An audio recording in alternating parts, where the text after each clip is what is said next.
You're on. Go ahead and pull that door shut, and if someone comes to the door, we'll let them in. Two ladies that came in because their flight was late, and I don't want them to be less welcome. And Michael's here, and he's sitting over there. I don't want him to be less welcome. So make sure there are no detached retinas in this room, that everyone's pulled in. And I love that about us, that we do that we make sure that we do that.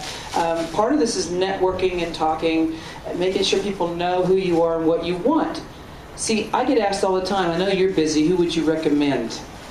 Do you want me to recommend you? Because I will. I just don't want to do it wrong. So I need to know what you are, and I need to know in your own words, and I need to know quick and sharp. I could say it in an elevator from the first floor to the third floor. It gets you hired. Okay, so talk to each other. Start to assemble what that looks. That's your half sheet, right? I want Mike to know what you do because he gets to recommend to many, many people. That's a good guy to know. Anyone who's presenting successfully has that opportunity to recommend people, you know? So network, make sure we talk to each other. So this next thing that we're going to do before we start into presentations, and I'm going to do the first one not to try to set the bar, but I got to get my timer right. Danae is going to give you time. So what she'll do is she'll give you a 3 when you have 3 minutes left, a 2, and a 1, and she'll say time, and that way you can pace. How many of you struggle with pace? Sometimes. Me too. I'm totally time blind. I struggle with that. So it helps to have a person. So I'm thinking a debate tournament, you know how you know it? There's timekeepers. So that's what Danae's going to do for us. Mike and I are going to be sitting there looking at these criteria. Now these criteria are designed around my philosophy of good presentations. So we're going to be looking at these same 3 questions with every presenter. And we're going to be taking notes. And we're not drilling into your soul and finding you wanting. That's not the idea. We may think you're tremendously amazing, but I want all of you to critique every one. And you don't have to tell people what you write down. Sometimes on the 15th person, you realize that you've been saying the wrong thing, that you were valuing the wrong thing. So that's why I don't have everyone share with everyone, you know? But Mike and I are going to look, and we're going to write things down. And at the end of all the presentations, we're going to pull out some things that we saw, you know, that you guys can think about, right? And remember, you're hearing from a guy who sees presenters all over the world, or 2 of them. And one of them who has budget authority. Okay, no pressure, okay. So think about what you're going to say. Now, my 2 girls got here, and they're not sure if they have a presentation. My guess is you guys could probably fake it better than most people can plan it. Really, right? It's 5 minutes, and you don't even need slides. The elements are here. The elements, who are you, and why should I like you and believe you? A little bit of content, it could be anything, something that you do. And then a closer, and how to contact me. Those are the 3 things. If you don't have any one of those 3, it's okay. 5 minutes is what we want. We just want to see you do your thing. Just a little bit. I also want everyone in the room to see everyone naked. That sounds bad. Basically, look, if you don't all take a chance, then some people got to not have to take a chance, and that doesn't make a safe culture. You know what I mean? So I want us all to be bought in equally, right? So I'm going to pretend I'm talking to you and you're an audience and kind of do what I normally do. And I want you to watch for the things I talked about this morning. Okay? The pre-qualification, you know, where I get the whole audience to like me. I'm going to do that. So if you've seen it before, I apologize. Okay? And Mike's going to be taking pictures and things are going to be going on. You have a microphone. Jerry is going to hot swap, that sounds nasty, hot swap your technology into our VGA so you can put something on the screen if you want, and if you don't have to. Okay? But he'll be here to kind of help you do that. How many of you want to hook up your PowerPoint or your slides to our thing? So we'll be ready for that. And there'll be a little time there. It's going to get long in the tooth. There's a lot of these to do. Now, I'm going to tell you some rules. Here's the rules. We're patient. We're kind. When someone's done, we clap. We clap. Okay? Because they're becoming, right? We're clapping for the person they almost are, you know? And sometimes we're clapping for who they are, right? But this culture has to be kind. Right?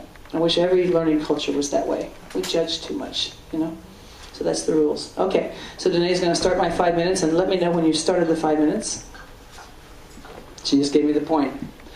Okay, so I want to say hey to you guys today, and I want to say a couple things about who I am. They hire people to come talk to you, but they don't tell you who they are. Here's who I am. I'm a dad, and I'm a teacher like you, and I want to make a difference in the lives of kids. Raise your hand if that's your mission too. Nice to meet you. We're all out there, right? We're working in the vineyard to make good learning wine. That's what we do. I'm from a small town called Inman, Kansas. 1,100 friendly, progressive people live there. I love my town. It's a great town. Second term school board member, don't judge me. All right, but I believe if you're going to talk about something, you should do that something. I'm involved. I have dogs in the hunt. Before that, I was on city council. I'm a small town guy, right? And so what can we do to make the lives of kids better? Okay? More that you should know about me, I'm a child who grew up in poverty and abuse, and I'm not making excuses. I want you to know who I am and where I come from. Right? What I care about is predicated on those things that happened to me.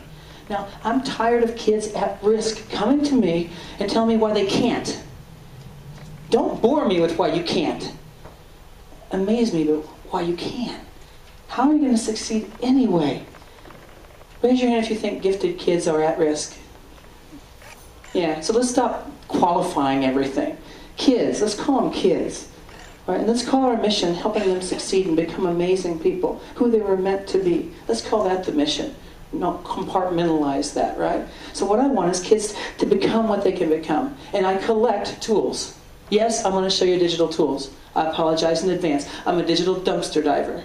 Why would I do that? I'm not a natural with technology. I'm a 12 o'clock flasher. Sounds bad. Everything in my house is flashing 12 because I can't program it. Right? I don't know what you were thinking, but stop thinking that. Stop thinking that. What I mean is, look, I learned this because my kids need it. And that's what you do. And you're exhausted. Raise your hand if you've ever been indicted. Indicted. This is what it sounds like. Must be nice to have the time. Right? What they're saying is, I'm doing important teacher stuff while you're playing with your technology. School leaders, don't let this be true. Don't let your innovators die. Dr. Steve Wyckoff, one of my mentors, is fond of saying this: most innovation dies of domestic violence. Wear that for a minute. Right? How many, Doc? 2 minutes left? Wear that for a minute. Is it true? You ever get in trouble for doing what's right? Leaders, you got to change the rules. Don't let them kill your innovators. That's your job. And you don't have to know how it works. Don't ask if we can. Ask when we will. Right? Don't get vetoed by someone whose check you sign. Be the leader. Wear a mock turtleneck, pretend to be Steve Jobs, but gosh darn it, be a leader. Stop being told no by somebody who stopped learning 5 years ago. Take that role and protect these people. They're your pioneers. You got nothing if you don't got them. And you pioneers, stop scaring people. You go a little fast sometimes, right? It's like strapping a jet engine to a biplane. We're going to tear the wings off. Sometimes you got to slow down a little bit, you know. That's what you have to do. So my job today is to show you a bunch of tools and to talk you into going out and getting those tools. Raise your hand if you ever had 2 students, one an A student, one getting D's and F's, and both had the same cognitive ability. Raise your hand if you've ever seen that. Yeah. Here's my theory on that, not burdened by research. Ready? Why should I try? She's already the best at everything. Does that ever happen, you think? So what if I show you all a brand new tool today that you've never seen? None of you have ever seen it. Ooh, every one of you might be best at it. Is that anything? For a kid who stopped caring, is that anything? That's what we're going to do. I'm going to show you some tools, and you're going to be benevolent dumpster divers on behalf of those kids who don't believe in themselves yet. You know? That's a worthy cause. Okay? So I don't want to waste heartbeats with you guys. When you're in your mom's tummy, your little heart started beating for the first time. Kids love that. And you only get so many beats in your lifetime. How do you want to spend them? I won't waste mine. This is sacred time. This is sacred time for me. Okay? I don't want to bore you, but I'm hoping to anoint you. To empower that part of you that already knows this is right. Right? Okay, so what I want you to know is my website, kevinhoneycutt.org. I apologize in advance. It looks like an ADHD nightmare. But there's thousands of resources there. I spent 8 years building, and I give it all away for free. You're welcome. Take anything I have and use it any way you want. Okay, kevinhoneycutt.org. Thank you so much for staying awake.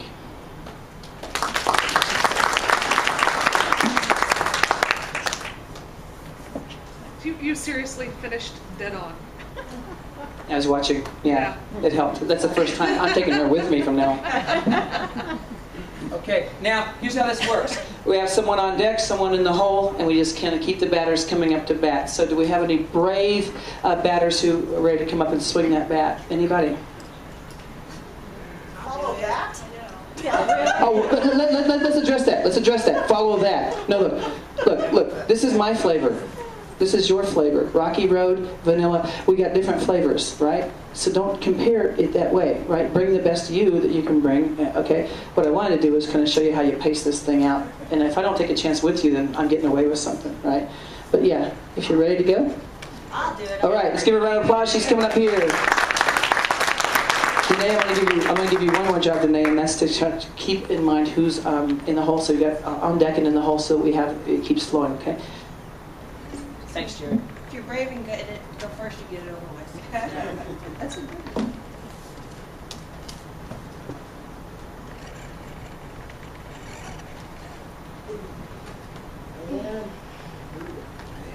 And it's working. And it's working. This is how my presentation I did last semester. It's good to have your own personal tech, right? That's fine, Jerry. Can you come Arkansas, please? Sure. You have a checkbook? I have one, but the balance is zero. Oh, okay. We can work something out. Easy payday payments. There we go. Now let's get that. So we want to start on the Yes, sir.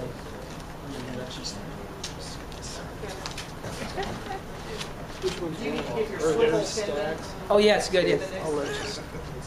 One more. There you go. You're ready. I think you spoke up, so you. All right. That'll teach you. Don't let me forget to get that thing. Hallelujah. And make sure, one thing, make sure you say your name at the beginning because that's how we'll identify, okay? And the microphone's there if you want it. Okay. I'm glad you guys are here today. My name is Sharon Ricks. I work for Blevins School District in Blevins, Arkansas. And before we begin today, I just want to let you know a little bit about myself. I've been in education for 14 years. I've done a little bit of everything. I've been a special ed teacher. I've been a literacy teacher. I've been a tech ed teacher, all kinds of things. And I love education. I love technology. But I do have a couple people I love more, and that's my kids. And this is Sarah and Elizabeth. And Sarah and Elizabeth came to live with me in 2005. And I had the privilege and the honor of adopting them. And I do what I do so I can take care of them. And so I just got to talk about your kids. I love talking technology because I believe it's powerful. And I believe it's an excellent tool that can empower our students. And I want to tell you a story about one student that technology changed her life. This is Elizabeth. And this is Elizabeth in 5th grade at 11 years old. In 5th grade at 11 years old, Elizabeth knew 20 Dutch words. And it depended which day it was, she didn't always know the same 20. At 11 years old, Elizabeth didn't know the days of the week, couldn't tell time, couldn't identify money. I sat in a meeting with her biological mom, and her mom asked me if Elizabeth was always going to be the student. Elizabeth was a great kid, and she is a great kid. But what really held her up was reading. And even as she got older, this is Elizabeth in 9th grade. Even in 9th grade, she read about a 1st grade level. She had every opportunity that I could give her. She had tutoring, all those things that we do for the kids we love. Still about 1st grade level. I couldn't get Elizabeth to read. This is how Elizabeth felt about reading. And I was very frustrated because as an educator, I know that reading is very important. But I also sympathized with her because what do you do when all your friends are reading Twitter and you have to read C-Spot Run? I mean, all your friends are reading Twilight, not Twitter. Sorry about that. Guess I have Twitter on the brain. But all your friends are reading Twilight, and you have to read C-Spot Run. And so you get frustrated. By accident, we stumbled on audiobooks. This is my very, very favorite picture of my daughter because it's her reading, and it's her into reading. And technology gave me this picture, and it changed her life. This is Elizabeth today. In May, Elizabeth graduated 15th in her class. And she had amazing teachers. I won't tell you that audiobooks or technology did it all. She had some very amazing teachers along the way. But I give a lot of credit to audiobooks. My child you guys that are parents ever get stuck reading, like watching iCarly, Phineas and Ferb? I got stuck doing that often. But in the past, I could flip through on my TV guide thing, and she didn't know what it said, so she didn't know it was on. I can't do that anymore. She knows what it says. Hey, Mom! Of course, now she's 18, and I want to watch Teen Wolf, not iCarly anymore. That's where I want to start today. And I want to tell you and share with you what our school district did this past year with audiobooks. And we took this motivation and we replicated it with a whole group of students this school year and had some amazing results. Thank you for your time. My name is Sharon Ricks. You can find me at teacherricks.com. Somebody asked me where Teacher Ricks came from. Years ago when I got my first online, you had to give a username, and I thought nobody'd have Teacher Ricks, and it stuck. So now I am teacherricks.com everywhere. You can find me on Facebook at Teacher Ricks. You can find me on Flirt at Teacher Ricks, and you can find me on Twitter at Teacher Ricks. So if you have any questions, I love answering questions, so get in touch with me.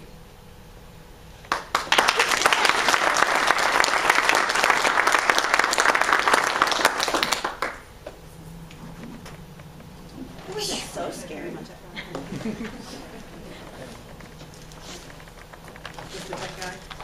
I brought a two-person technical crew. Always good. Can't have too many chins.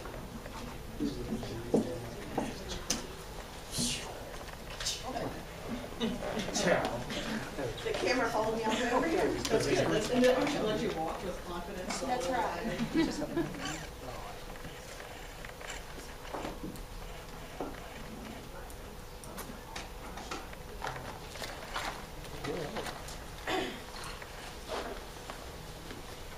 My name is Becky McCrae.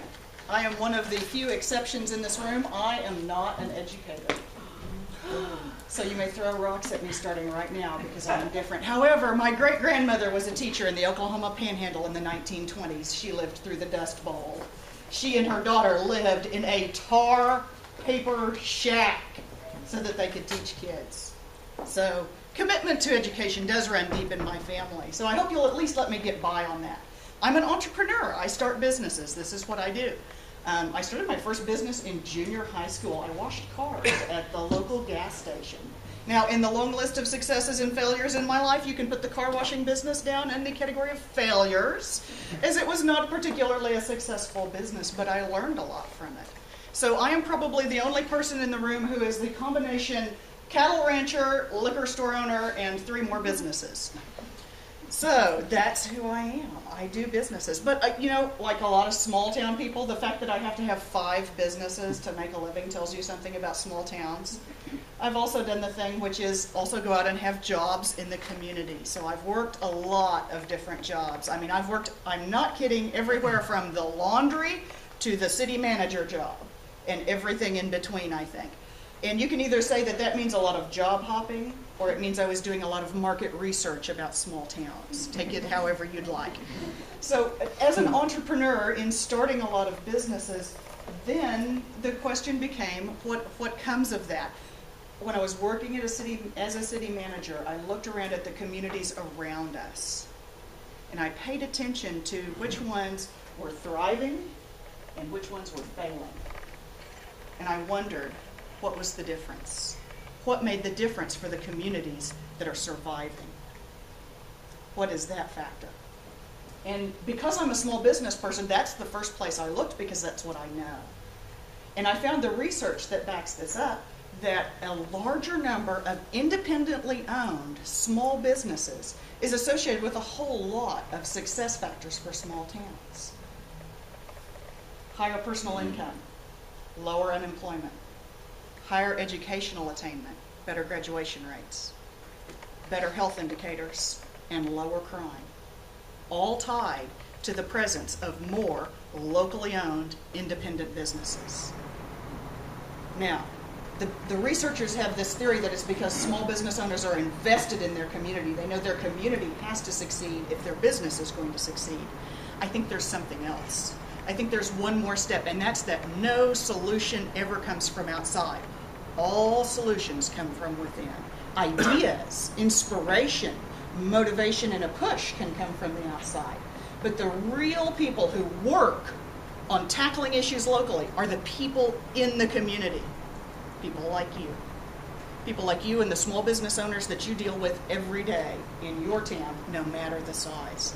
Those are the people invested in the community, the people that are going to take on the issues. So that's how I found my mission in life. If I can help one business be that much more prosperous, they can turn around and tackle the issues in their town and make their town more prosperous.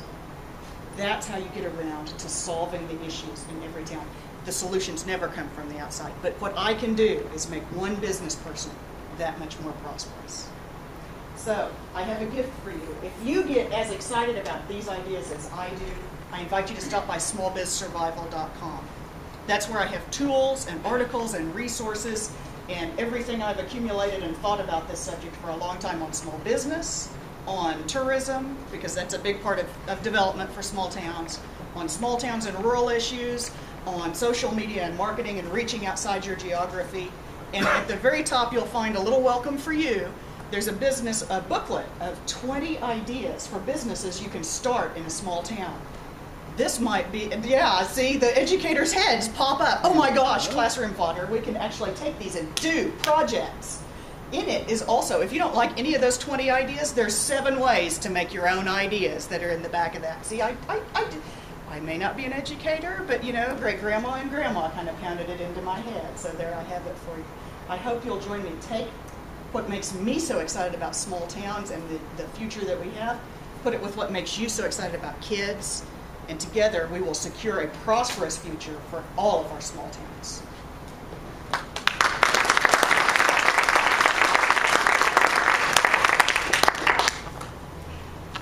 I'll let you in there. It's not even my laptop, so I don't want to.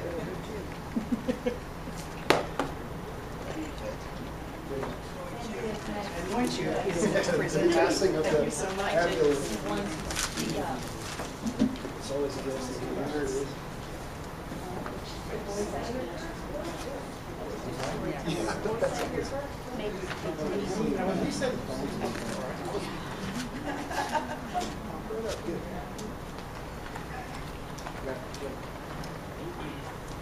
Hey, hello, my name is Elaine Clygon. I'm really glad to be all here today. I really appreciate you taking time out of your busy schedules to come listen to me talk.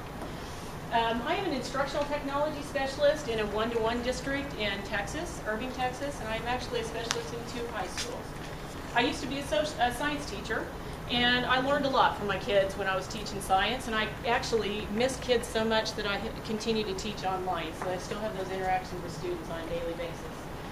As we go through this presentation today, you'll learn more about me in pieces as I go through it, and I'm going to hopefully help you to understand why I'm here today. But I want to first start off with a little bit of an introduction. My mother and father were raised in the Depression. Did any of y'all have parents who were raised in the Depression? You know what that means? That means that when we had cereal in the mornings, it might have been like crushed up saltines with a little bit of sugar and some milk. But it also meant that sometimes when we go to the kitchen cabinet to get some sandwiches, to make some sandwiches, get some bread, I might pull out some bread and it'd have a little bit of mold on it. I'd say, Mom, look, there's mold on it. You need to get some new bread. She'd pick that mold off, make my sandwich, right? Now, as a science teacher, I know that was not good, right? Because we know that mold is what we see. And what we don't see is that there's that stuff growing all through that bread. So, yes, I could tell when I ate that sandwich that I was still eating mold. My mom said it should have chucked that bread. I'm going to tell you another story. A couple months ago, I was reading an education magazine, and I read an article that was written by somebody who was saying that he was getting ready to chuck all the technology out of his classroom. And when I say chuck, I mean I'm not doing it anymore. He said that he had been an avid proponent of using social networking in his class and had decided it was useless. And the reasons that he cited for it being useless was that the kids weren't on task, they're too distracted, etc., etc. And as I was reading that, I happened to be just about ready to get an article published in a magazine myself that was saying the exact opposite. That was saying that you need to actually use some concepts of social media in your classroom. When I read that article, I could have read it and thought, oh, I'm going to have to chuck my article, because now here's this guy out here saying the exact opposite of what I was saying. I didn't chuck that article. I revised it a little bit so that I addressed those concerns that those teachers had. So what I'm here today to do is hopefully to somehow pull all the teachers in this room to a place that's somewhere in between hanging on to that moldy bread, or hanging on to that technology because somebody said it was really cool and it ought to work in my class, and being too far on the other extreme where I'm throwing the whole thing away. So hopefully I'm going to be able to give you some tips. We're going to start off with some tips on how to evaluate the technology in our classrooms. And then we'll look at some specific lessons and how they can be transformed from standard, ordinary, boring kind of lessons to high-level thinking, lessons that actually are engaging to students, but at the same time relevant enough that they aren't distracted and that they don't go straying away from what they're supposed to be doing. I have an acronym that I have come up with that I use when I'm trying to evaluate technology, and it is RICE. I use that acronym because when we think about rice as a food, we usually think of it as filler, right? We usually sit there thinking, well, I'm going to eat this and I'm going to be hungry an hour later. But the truth is that rice has lots of nutritional value in it. How many times have we heard teachers say technology is filler, right? They're always saying it's fluff, it's something extra to keep the kids busy and make them, falsely engaged with what we're doing. But we all know, in this room, I know that we all know that technology is not filler, but it's a vital and nutritional part of their education. So today I will show you ways that you will be able to accurately assess the technology that you're going to be using in your classroom. All right. So thank you for coming today. I hope that you've learned at least one new thing that you're going to take back to your classroom and you're going to try. And I want you to take it another step past that. I want you to let me know when you have tried that in your classroom. What worked, but I really want to know what didn't work. Because I'm out here telling you the things that I think are going to work. And many of these things are things that I have tried, and if I have not tried them, I've been in the room while they were being tried. But I also know that different classrooms are different. So I really want to hear from you. And this is my website. The QR code points to my website. I am ePlygon everywhere. If you want to go to a social network and find me, I am ePlygon. So that's all you need to remember. You don't even have to remember my website. Just remember ePlygon, and you will be able to find me. Thank you very much.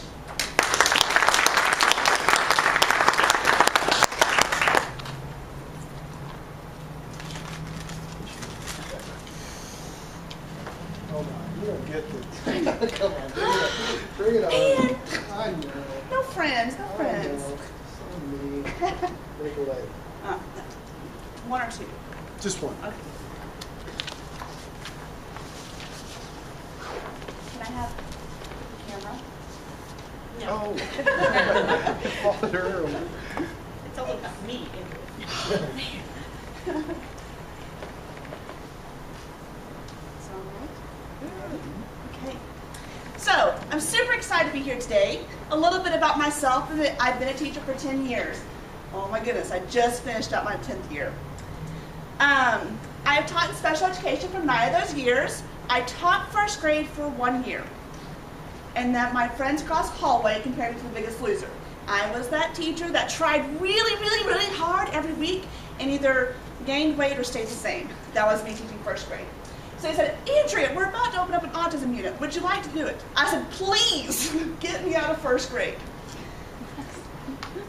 But I currently teach in a live classroom, K through 5. So I have children with disabilities of all different disabilities. I've got children with Down syndrome, I have children with autism, I have children with intellectual disabilities, which is a huge change because before I was doing PDD K through 3, which is just children with autism. So K through 5 is a huge change and a huge different types of disabilities that are in the classroom. I did graduate in August 2010 with a master's in educational technology from the Lamar University, and I eventually, my dream job is to go into assistive technology. But what I want to talk to you guys about today, though, is that I really work on my classroom, really modifying and adapting with students with disabilities to have a Web 2.0 presence. So if you see my pictures up here, these are my students. Many of them are low verbal and nonverbal, but we tweet, we have a blog, we podcast, we vodcast, we video conference. So these students that might not have a voice anywhere else have a presence online.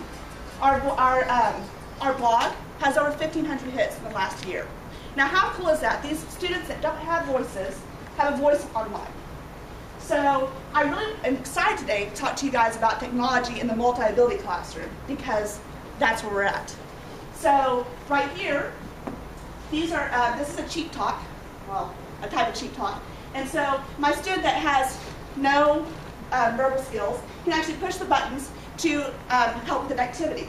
And actually this one was, we were doing a video conference with Miss Smoke's class in Kansas this one was at, well, we've done with Smoke a couple of times, but this one was actually for Dr. Seuss's birthday. And so her kids read the Lorax to us, and my kids taught her kids how to make a truffle tree. So my students that couldn't talk could put it in order. My students that could talk could help create it and actually converse with other students. Like I said, we tweet that works on handwriting, and it works on punctuation, and there's just some different ways that we can do it. Like I said, and of course, all my parents know that we're online, that we have an online presence, and it's very pushed, and I'm very lucky in the school district that I'm in, because it is pushed that we use technology in the classroom. So, of course, I want to stay connected. I love connecting with other educators, and yes, I have like 10 different spots, because if you notice, most of them are called Busy Bee, because I am a busy bee. So this very first one, busybeemusings.blogspot.com, that's my website that just kind of leads to everything else, so make sure to find that. But my youtube.com, I Love Chef William, has tons of my videos of how I set up my classrooms. Some of my videos have actually even been used inside Autism 101 online training. And you can even learn how to make an interactive whiteboard using a Wiimote. The Keller Busy Bees is actually my students' blog. But you can find me on Clark, I Love Chef Bill. Twitter, I know. Twitter is akbusybee, but please email me, akbusybee@gmail.com, because I love connecting with other educators, especially other special educators, because being in a classroom like mine, I do have the kickers, hitters, biters, scratchers, punchers, throwers, you know, I have all those kids. It's kind of scary to use technology, so I'm always looking for somebody else to collaborate with that has kind of kiddos like I do. So thank you so much for letting me talk to you today, and I hope you have a fantastic day.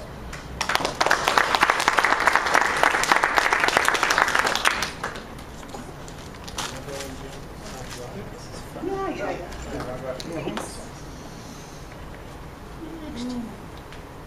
You're up, Jerry. I'm not ready. You're up. Hey, I got the technology, dude. I get to pick. Jerry's in control. That's it. That's a frightening thing to consider.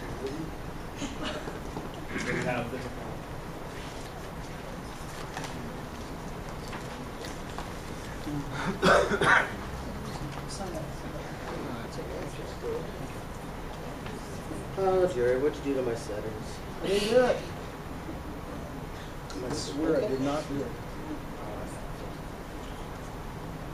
Why did my settings do that and nobody else's?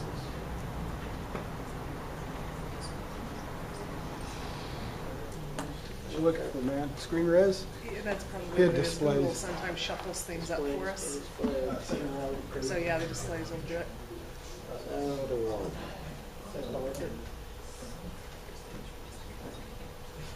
Shows you later how to do it on your phone. Oh, what? Yeah. Yeah.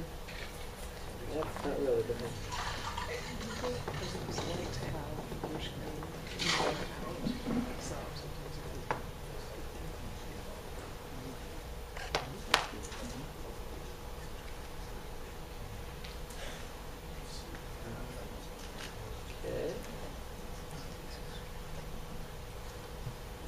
Because I'm not playing.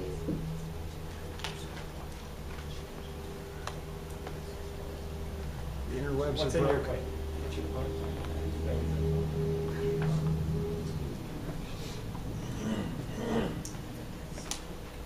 Got a connection. Well, it's, pop up and see if you're on the right phone, but I just forget it. Yeah.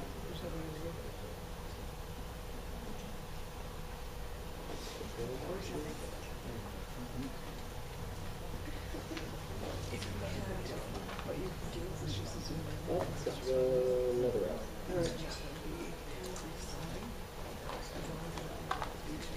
Got a clip?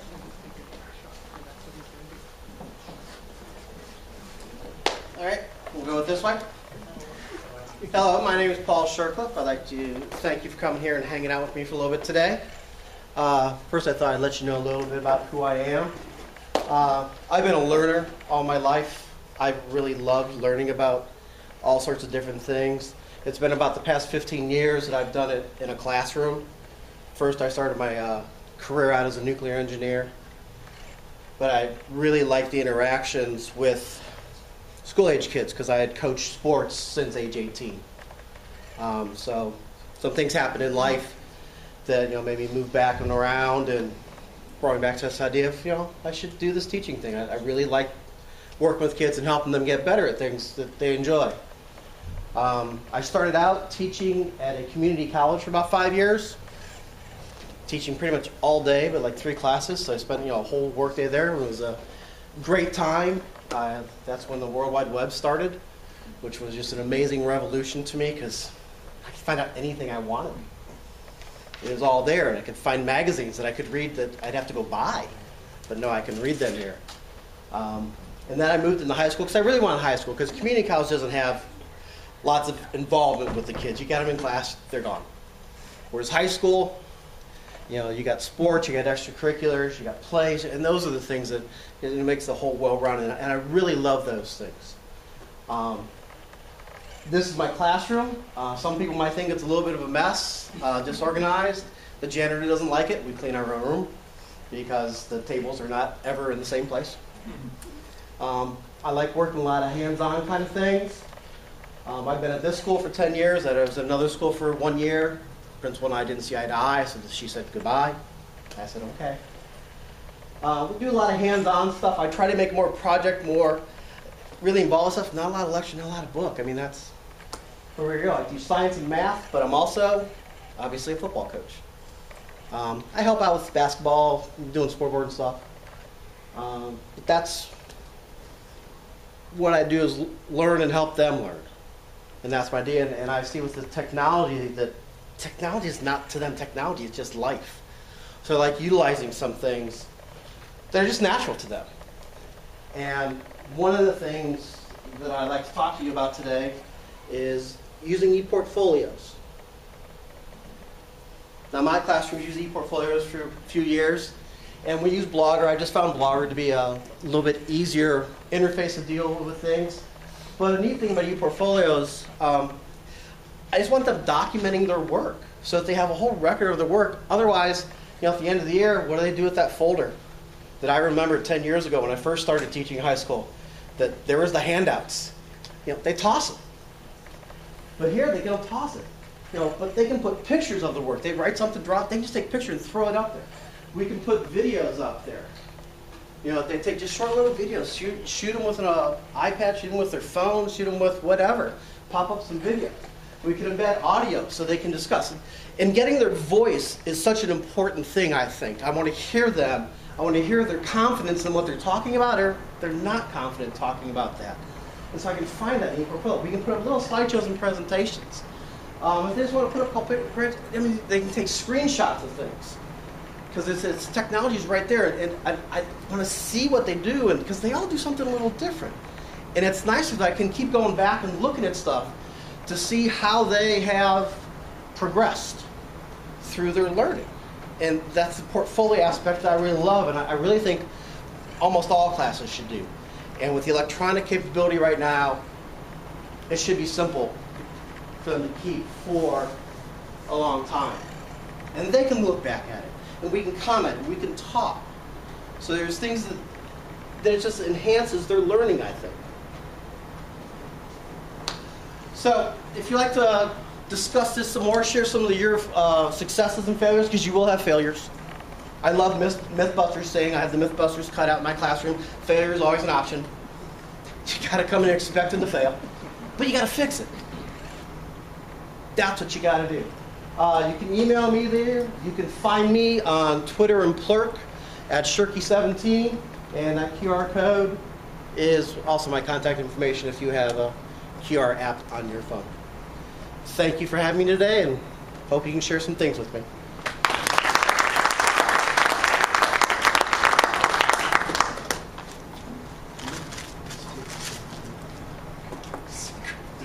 Sir, I-19. Wine. Yeah. We have a little party. It's fun. Hug or something? Oh, yeah, absolutely. Get some no cheese.